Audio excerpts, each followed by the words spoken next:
Assalamualaikum warahmatullahi wabarakatuh. Halo teman-teman, perkenalkan kami dari kelompok 4 evaluasi pembelajaran yang akan memaparkan materi pada pertemuan kali ini dengan judul penilaian sikap. Adapun anggota dari kelompok 4 diantaranya saya Suci Nurindah Utami dengan NIM 2000917 dan nomor absen 07 sebagai moderator. Halo, saya Novita Putri Amelia Ramdhani dengan NIM 2000168 dengan nomor absen 02. Halo, saya Maudi Putri Alamanda dengan NIM 2000887 dan nomor absen 06. Yuk, kita simak materinya. Penilaian sikap.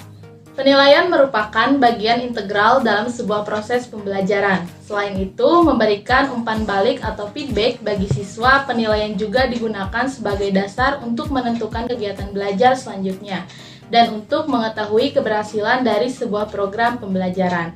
Penilaian sikap merupakan kegiatan yang dilakukan oleh pendidik untuk memperoleh informasi deskriptif mengenai perilaku peserta didik. Yang selanjutnya ada tujuan penilaian sikap. Yang pertama, untuk membina perilaku dalam rangka pembentukan karakter peserta didik.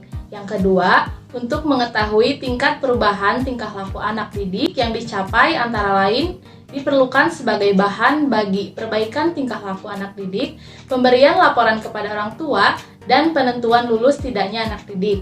Dan yang ketiga, yaitu untuk menempatkan anak didik dalam situasi belajar mengajar yang tepat sesuai dengan tingkat pencapaian dan kemampuan serta karakteristik anak didik. Materi yang selanjutnya ada objek penilaian sikap menurut Sumarno pada tahun 2008. Yang pertama yaitu penilaian sikap terhadap materi pelajaran. Siswa perlu memiliki penilaian sikap positif terhadap mata pelajaran. Dengan penilaian sikap yang positif dalam diri siswa akan tumbuh dan berkembang minat belajar, akan lebih mudah diberi motivasi, dan akan lebih mudah menyerap materi pelajaran yang diajarkan. Oleh karena itu, guru perlu menilai tentang penilaian sikap siswa terhadap mata pelajaran yang diajarkan. 2.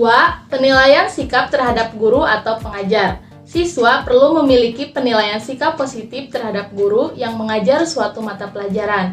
Siswa yang memiliki penilaian sikap yang tidak positif terhadap guru akan cenderung mengabaikan hal-hal yang diajarkan. Dengan demikian, siswa yang memiliki penilaian sikap negatif terhadap guru pengajar akan sukar menyerap materi pelajaran yang diajarkan oleh guru tersebut.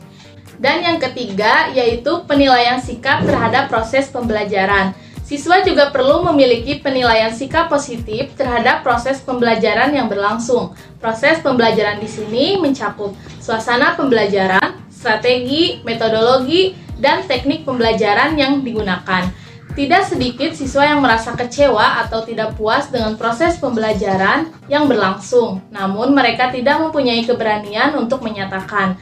Akibat mereka terpaksa mengikuti proses pembelajaran yang berlangsung dengan perasaan yang kurang nyaman. Hal ini dapat mempengaruhi terhadap penyerapan materi pembelajaran. Materi selanjutnya mengenai dua lingkup penilaian sikap. Yang pertama ada sikap spiritual. Sikap spiritual dalam KI 1 yang akan diamati meliputi menerima, menjalankan, dan menghargai ajaran agama yang dianutnya. Contoh muatan KI 1 atau sikap spiritual yang dicantumkan dalam buku guru adalah: yang pertama, ketaatan beribadah. Yang kedua, berperilaku syukur. Yang ketiga, berdoa sebelum dan sesudah melakukan kegiatan. Dan yang keempat, toleransi dalam beribadah. Kedua, ada sikap sosial. Sikap sosial atau KI 2 yang diamati meliputi perilaku jujur, disiplin, tanggung jawab, santun, peduli, dan percaya diri. Kerjasama, teliti, tekun, dan bisa berinteraksi dengan baik dengan keluarga, teman, guru, dan tetangganya. Materi selanjutnya ada skema penilaian sikap. Penilaian sikap mencakup atas penilaian utama dan penilaian penunjang. Penilaian utama didapatkan dari hasil observasi harian yang dilakukan oleh pendidik dalam jurnal harian. Adapun penilaian penunjang diperoleh dari penilaian diri dan penilaian antar teman. Penilaian diri dan penilaian antar teman ini dilakukan dalam rangka membina dan membentuk karakter peserta didik. Hasil penilaian penunjang ini dijadikan sebagai data konfirmasi atas penilaian utama. Skema penilaian sikap dapat dilihat pada gambar berikut. Kemudian materi selanjutnya ada teknik penilaian sikap. Yang pertama ada observasi, merupakan kegiatan pengamatan atas perilaku peserta didik. Instrumen yang digunakan adalah pedoman atau lembar observasi. Pedoman atau lembar observasi ini merupakan instrumen yang bisa digunakan oleh pendidik untuk memudahkan dalam rangka menyusun laporan hasil pengamatan yang berkaitan dengan sikap spiritual dan sikap sosial peserta didik. Sikap yang harus pendidik amati adalah sikap yang tercantum dalam indikator pencapaian kompetensi dasar untuk mata pelajaran Pendidikan Agama Islam dan Budi Pekerti atau PAIBP dan Pendidikan Pancasila dan Kewarganegaraan atau PPKN. 2. Penilaian diri merupakan kegiatan dengan meminta peserta didik merefleksikan sikap positif dan negatif dari dirinya dalam konteks pencapaian kompetensi. Penilaian diri dalam penilaian sikap diartikan sebagai teknik penilaian terhadap diri peserta didik dengan mengidentifikasi kelebihan dan kekurangan sikapnya dalam berperilaku dan bertingkah laku. Hasil dari penilaian diri peserta didik ini dapat digunakan sebagai data konfirmasi untuk mengetahui perkembangan sikap peserta didik. Selain itu juga, penilaian diri peserta didik ini dapat digunakan untuk meningkatkan nilai-nilai kejujuran pada dirinya dan kemampuan refleksi. Instrumen penilaian diri dapat disusun dalam bentuk skala Likert atau skala semantik diferensial. 3. Penilaian antar peserta didik yaitu kegiatan meminta peserta didik untuk saling menilai sikap dan perilaku keseharian temannya. Hal ini bisa melatih peserta didik dalam menilai satu sama lainnya.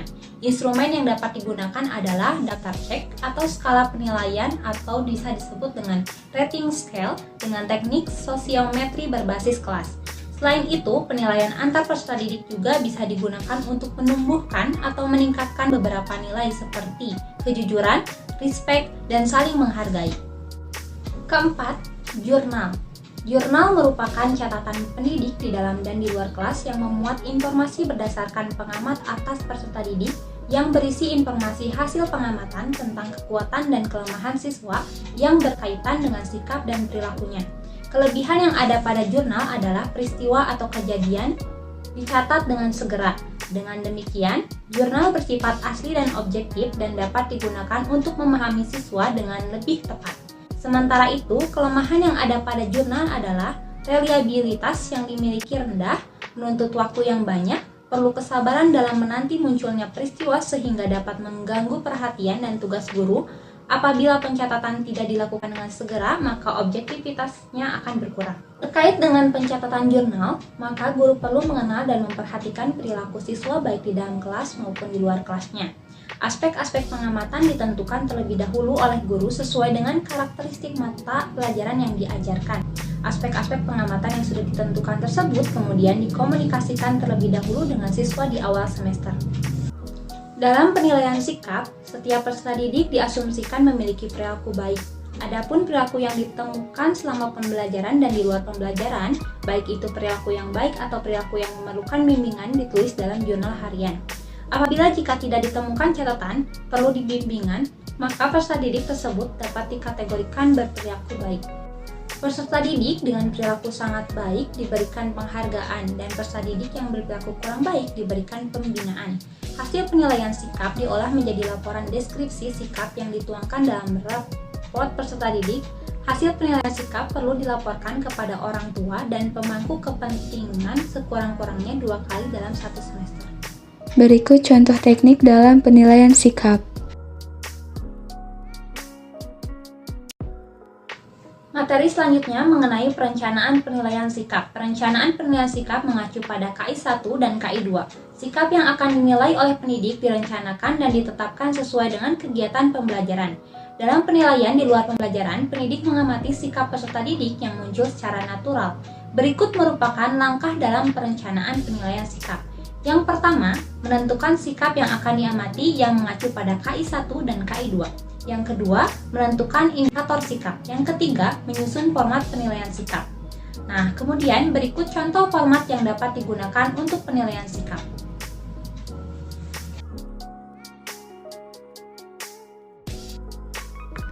Materi selanjutnya yaitu pelaksanaan penilaian sikap. Penilaian sikap terhadap peserta didik bisa dilakukan oleh guru mata pelajaran masing-masing selama proses pembelajaran berlangsung. Selain itu, penilaian juga bisa dilakukan di luar jam pembelajaran, seperti misalnya oleh guru bimbingan konseling atau BK dan wali kelasnya masing-masing. Penilaian sikap ini dapat dilakukan secara terus-menerus selama kegiatan belajar 1 semester berlangsung. Guru mata pelajaran, guru BK, dan wali kelas masing-masing dapat menilai dengan cara mengikuti perkembangan sikap spiritual dan sosial setiap peserta didik, serta mencatat perilaku peserta didik yang sangat baik atau kurang baik dalam jurnal. Lebih jelasnya, ini merupakan prosedur yang dapat dilakukan dalam melaksanakan penilaian sikap adalah sebagai berikut. Yang pertama, mengamati perilaku peserta didik baik pada saat pembelajaran ataupun di luar pembelajaran. Yang kedua, mencatat perilaku peserta didik baik perilaku baik ataupun perilaku yang perlu bimbingan. Dan yang ketiga, menindaklanjuti hasil pengamatan.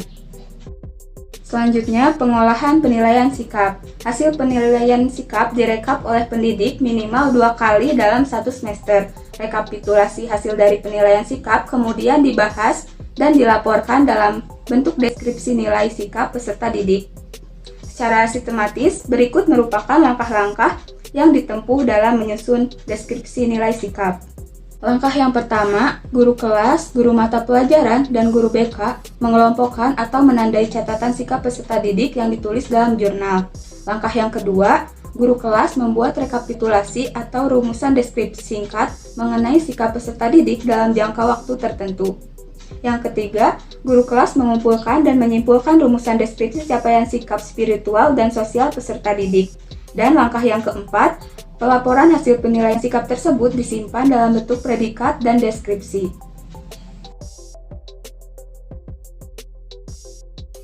Berikut contoh penulisan kompetensi sikap di dalam raport.